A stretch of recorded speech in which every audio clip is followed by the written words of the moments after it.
नमस्कार दोस्तों, मैं एडवोकेट अनुराग मिश्रा आपका अपनी एविडेंस की क्लास में स्वागत अभिनंदन करता हूं। मेरी जो पिछली वीडियो थी वो सेक्शन 8 पे थी और आज की जो वीडियो होने वाली है वो सेक्शन 9 पे होगी। आज मैं आपको बताऊंगा कि सेक्शन 9 में जो एविडेंस का है वो क्या कहता है। तो सेक्शन 9 आपका जो एविडेंस का है वो 5 बातों के बारे में बताता है, 5 तथ्यों के बारे में बताता है कि इन 5 तथ्यों को कोर्ट में दिया जा सकता है और इन तथ्यों को सुसंगत माना जाएगा। तो चलिए जानते हैं कि करके ये 5 तथ्य जो हैं वो कौन कौन से हैं जिन्हें कोर्ट सुसंगत मानती है। तो पहला तथ्य ये है कि जो विवादक और सुसंगत तथ्य के अनुमान का समर्थन या खंडन करते हैं उन तथ्यों को हम कोर्ट में दे सकते हैं, कोर्ट इन्हें स्वीकार करेगी। अनुमान का समर्थन करने वाले तथ्य और उनका खंडन करने वाले तथ्य कौन से होते हैं, इसको समझने के लिए थोड़ा सा हम एग्जाम्पल को समझेंगे, जिससे हमें ये बात अच्छे से समझ में आएगी। तो अनुमान का समर्थन और खंडन करने वाले तथ्य का एग्जाम्पल इस तरह से है कि एक मर्डर हुआ और मर्डर में ये बात रखी गई कि वहाँ पर से 2 व्यक्ति गायब हो गए। तो इसके समर्थन में ये बात कही जाती है कि जो 2 व्यक्ति गायब हुए थे वो वहाँ से भाग गए थे। तो ये बात वहाँ से भाग गए थे, ये इस बात का समर्थन करती है कि गायब हुए व्यक्ति वहाँ से भाग गए थे। और दूसरी बात है, इसका खंडन करने वाले तथ्य कौन से होंगे। तो जो व्यक्ति आकर के कहे कि नहीं वो वहाँ से भागा नहीं था, वो किसी काम से वहाँ से चला गया था और उसके पास ये प्रमाण है, तो ये बात जो उसने कही कि उसके पास प्रमाण है कि वो कहाँ पे था, उस समय कहाँ गया था, तो ये उस बात का खंडन करते हैं।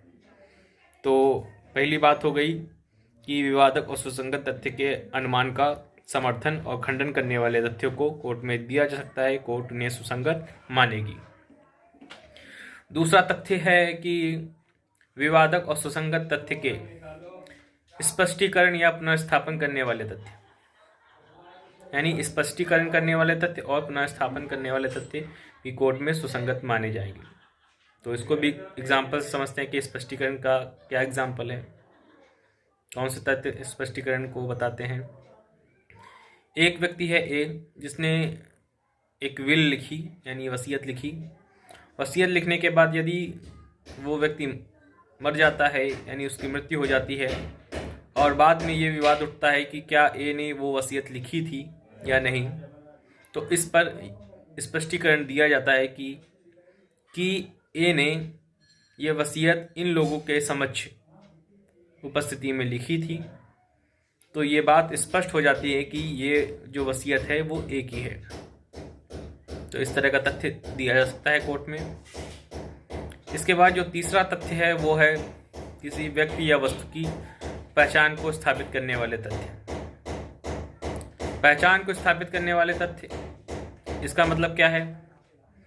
इसका मतलब ये है कि जैसे किसी व्यक्ति का गहना चोरी हो गया है और जब उसका गहना पुलिस बरामद कर लेती है तो वो ये देखती है कि सामने वाला व्यक्ति जो जानता है कि उसे गहने की पहचान है कि नहीं अपने, तो वो क्या करती है, अन्य जो गहने होते हैं उसके पास, वो उसमें उसके गहने को मिला देती है और कहती है कि अपने गहने की पहचान करो। तो जब वो पहचान कर लेता है अपने गहने की, तो इस तरह के तथ्यों को भी कोर्ट में दिया जा सकता है। ये जो तीसरा पॉइंट है ये बहुत ही इम्पोर्टेंट है और घटना चक्र आप जब देखेंगे तो उसमें आप देखेंगे कि एक क्वेश्चन पूछा गया होगा, शिनाख्त परेड का प्रावधान जो है वो साक्ष्य विधि में किस धारा के अंतर्गत है। तो वो सेक्शन 9 में ही है कि पहचान बताने वाले तथ्य सुसंगत होंगे, यानी इन्हें शिनाख्त परेड के नाम से भी पूछा जाता है। इसके बाद तीसरा जो तथ्य है इसमें सेक्शन 9 में वो ये है कि समय व स्थान को बताने वाले तथ्य भी सुसंगत होंगे।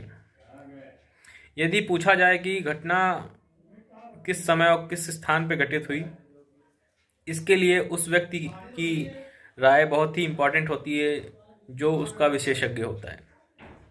यानी विशेषज्ञ किसी घटना के समय स्थान के बारे में बताता है तो वो बात भी सुसंगत मानी जाएगी। इसके बाद जो पांचवी बात है वो यहाँ पर है कि पक्षकारों के बीच में जो संबंध होता है तो उसके समव्यवहार को बताने वाले तथ्य भी सुसंगत कहलाते हैं। यानी यदि ये कहा जाए कि ए व्यक्ति है जिसकी बी से नहीं पटती है या पटती है, तो पटती है या नहीं पटती है इस बात को स्पष्ट करने के लिए ये दर्शाता है कि उसका उस व्यक्ति के साथ संबंध है। तो ये बात उसके संबंध को स्पष्ट करती है कि वो दोनों एक दोस्त हैं और उनके बीच में पटती है या नहीं पटती है, ये संव्यवहार ये दर्शित करता है कि दोनों कहीं ना कहीं एक दूसरे को जानते हैं। तो इस तरह का तथ्य भी कोर्ट में दिया जा सकता है। तो सेक्शन 9 में इन 5 तथ्यों का साक्ष्य हम कोर्ट में दे सकते हैं। कोर्ट इन्हें सुसंगत मानते हुए ग्रहण करेगी। तो आज के वीडियो में इतना ही। धन्यवाद।